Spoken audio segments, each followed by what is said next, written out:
حضرت ابو ہریرہ رضی اللہ عنہ روایت کرتے ہیں کہ ایک دن حضرت محمد صلی اللہ علیہ وآلہ وسلم اپنے صحابہ کے ساتھ تشریف فرما تھے۔ اس مجلس میں ایمان، اخلاق اور اللہ کی رضا کے بارے میں گفتگو ہو رہی تھی۔ صحابہ کرام بڑے ادب اور توجہ کے ساتھ نبی کریم صلی اللہ علیہ وآلہ وسلم کی باتیں سن رہے تھے، کیونکہ انہیں معلوم تھا کہ رسول اللہ صلی اللہ علیہ وآلہ وسلم کی ہر بات ہدایت اور حکمت سے بھرپور ہوتی ہے۔ اسی دوران ایک شخص رسول اللہ صلی اللہ علیہ وآلہ وسلم کے خدمت میں حاضر ہوا۔ اس کے چہرے پر فکر اور پریشانی کے آثار تھے۔ اس نے ادب سے سلام کیا اور عرض کیا، یا رسول اللہ صلی اللہ علیہ وآلہ وسلم، میں آپ سے ایک اہم سوال کرنا چاہتا ہوں۔ مجھے ایسا عمل بتا دیجئے جو مجھے جنت کے قریب کر دے اور جہنم سے دور کر دے۔ نبی کریم صلی اللہ علیہ وآلہ وسلم نے اس شخص کی طرف شفقت سے دیکھا۔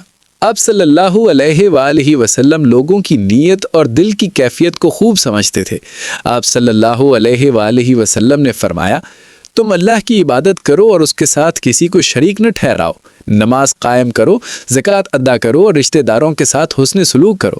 وہ شخص یہ سن کر بہت خوش ہوا، لیکن اس کے دل میں مزید جاننے کی خواہش پیدا ہوئی۔ اس نے عرض کیا، یا رسول اللہ صلی اللہ علیہ وآلہ وسلم، کیا اس کے علاوہ بھی کوئی ایسا عمل ہے جو مجھے اللہ کے قریب کر دے؟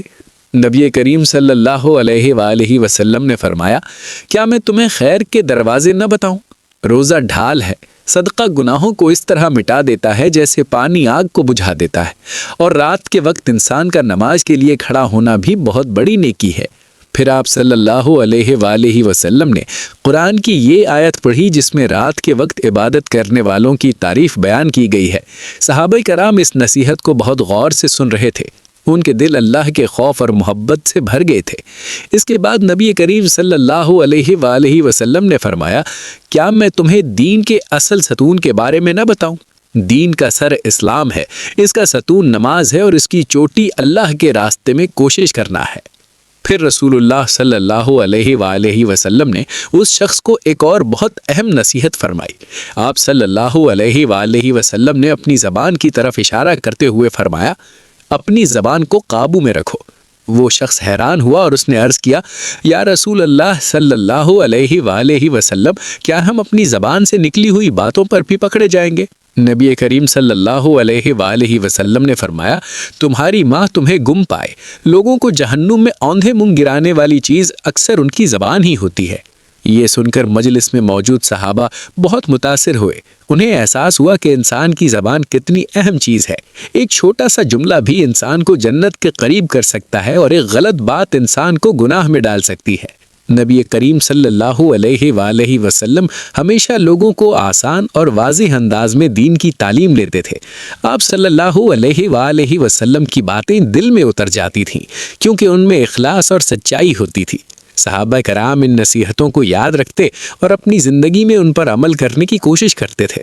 اس واقعے میں ہمیں بہت سی اہم تعلیمات ملتی ہیں۔ سب سے پہلی بات یہ ہے کہ اللہ کی عبادت خالص اس کے لیے ہونی چاہیے۔ شرک سے بچنا اسلام کی بنیادی تعلیم ہے۔ دوسری اہم بات نماز کی پابندی ہے۔ نماز انسان کو اللہ کے قریب کرتی ہے اور برائیوں سے بچاتی ہے۔ اسی طرح زکوٰۃ اور صدقہ بھی اسلام میں بہت اہم ہے۔ یہ نہ صرف غریبوں کی مدد کرتے ہیں بلکہ انسان کے دل کو بھی پاک کرتے ہیں۔ جب انسان اللہ کی رضا کے لیے اپنا مال خرچ کرتا ہے تو اس کا دل دنیا کی محبت سے آزاد ہو جاتا ہے۔ اس واقعے میں روزے کی اہمیت بھی بیان کی گئی ہے۔ روزہ انسان کو صبر اور تقوی سکھاتا ہے۔ روزے کے دوران انسان اپنی خواہشات کو قابو میں رکھنا سیکھتا ہے اور یہی چیز اسے گناہوں سے بچاتی ہے۔ رات کی نماز کا ذکر بھی اس واقعے میں کیا گیا ہے۔ رات کے وقت جب زیادہ تر لوگ سو رہے ہوتے ہیں، اس وقت اللہ کے سامنے کھڑے ہو کر دعا کرنا بہت بڑی عبادت ہے۔ اس وقت کی دعا میں خاص تاثیر ہوتی ہے۔ لیکن اس پورے واقعے میں سب سے اہم نصیحت زبان کے بارے میں ہے۔ انسان کی زبان بہت طاقتور چیز ہے۔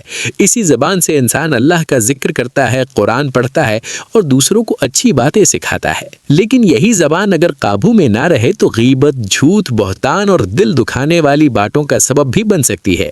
اسی لیے رسول اللہ صلی اللہ علیہ وآلہ وسلم نے بار بار اپنی زبان کی حفاظت کی تاکید فرمائی۔ صحابہ کرام اس نصیحت کو بہت سنجیدگی سے لیتے تھے۔ وہ کوشش کرتے تھے کہ ان کی زبان سے صرف اچھی اور سچی بات نکلے۔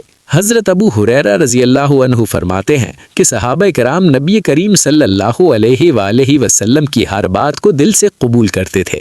وہ جانتے تھے کہ نبی کریم صلی اللہ علیہ وآلہ وسلم کی تعلیمات دنیا اور آخرت دونوں میں کامیابی کا راستہ ہے۔